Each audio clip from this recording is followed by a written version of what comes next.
2 बजे तिरा में एक खौफनाक किस्म का सानिहा हुआ है, जिसमें पाकिस्तानी सिक्योरिटी फोर्सेस के जेट तैयारों की बमबारी से मकामी आबादी पर माटर गोले गिरे और उसमें मासूम बच्चों, औरतों और बूढ़ों की शहादतें हुई और उनकी फिगर तकरीबन अब 25 क्रॉस कर चुकी है। जनाब स्पीकर, ये पहला वाकया नहीं है।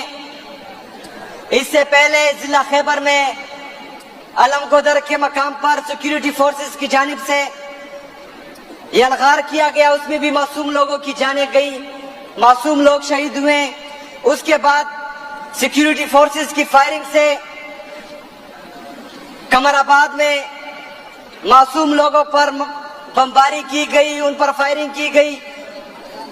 एक ही खानदान के 15 लोगों को मारा गया, जिसमें 10 लोग शहीद हुए। ये पिछले वाकयात हैं। अभी कुछ दिन पहले तिरा में लोग अपने हकूक के लिए एहतजाज कर रहे थे और उन पर एक दफा फिर सिक्योरिटी फोर्सेस ने स्ट्रेट फायरिंग की थी। जनाब स्पीकर, उसमें भी जो है काफी लोग शहीद हुए थे और काफी जख्मी थे। कल रात एक दफा फिर एक वहशी दरिंदे की तरह अपने ही लोगों पर जेट तैयारों से बमबारी की गई और मासूम लोगों को शहीद किया गया। जनाब स्पीकर, मुझे तो ये बात समझ नहीं आ रही कि ये इस रियासत की कौन सी पॉलिसी है। आया ये रियासत पख्तूनों को पाकिस्तान का हिस्सा समझते हैं या नहीं समझते? आया ये रियासत पिछले 20 सालों से पख्तूनों का खून बहा बहा कर तक रही है या नहीं रही, या इसके पीछे इनका एजेंडा कोई और है?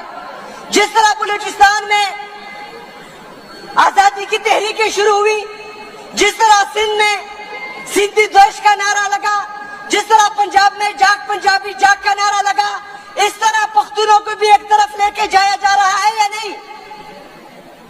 ये हमारी मुहिब्बुल वतनी को टेस्ट किया जा रहा है या नहीं?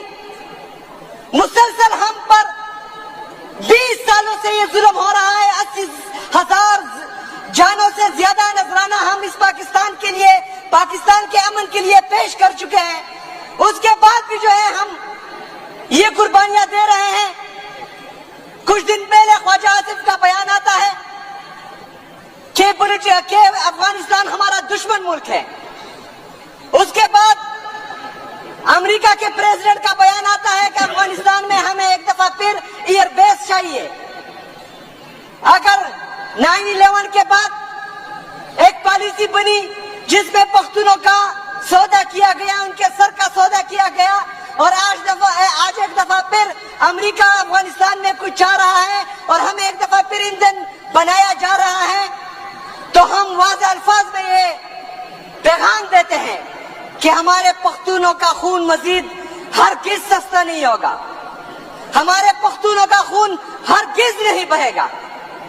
हम पख्तून अपने हक के लिए खड़े भी होंगे, पुरअमन एहतजाज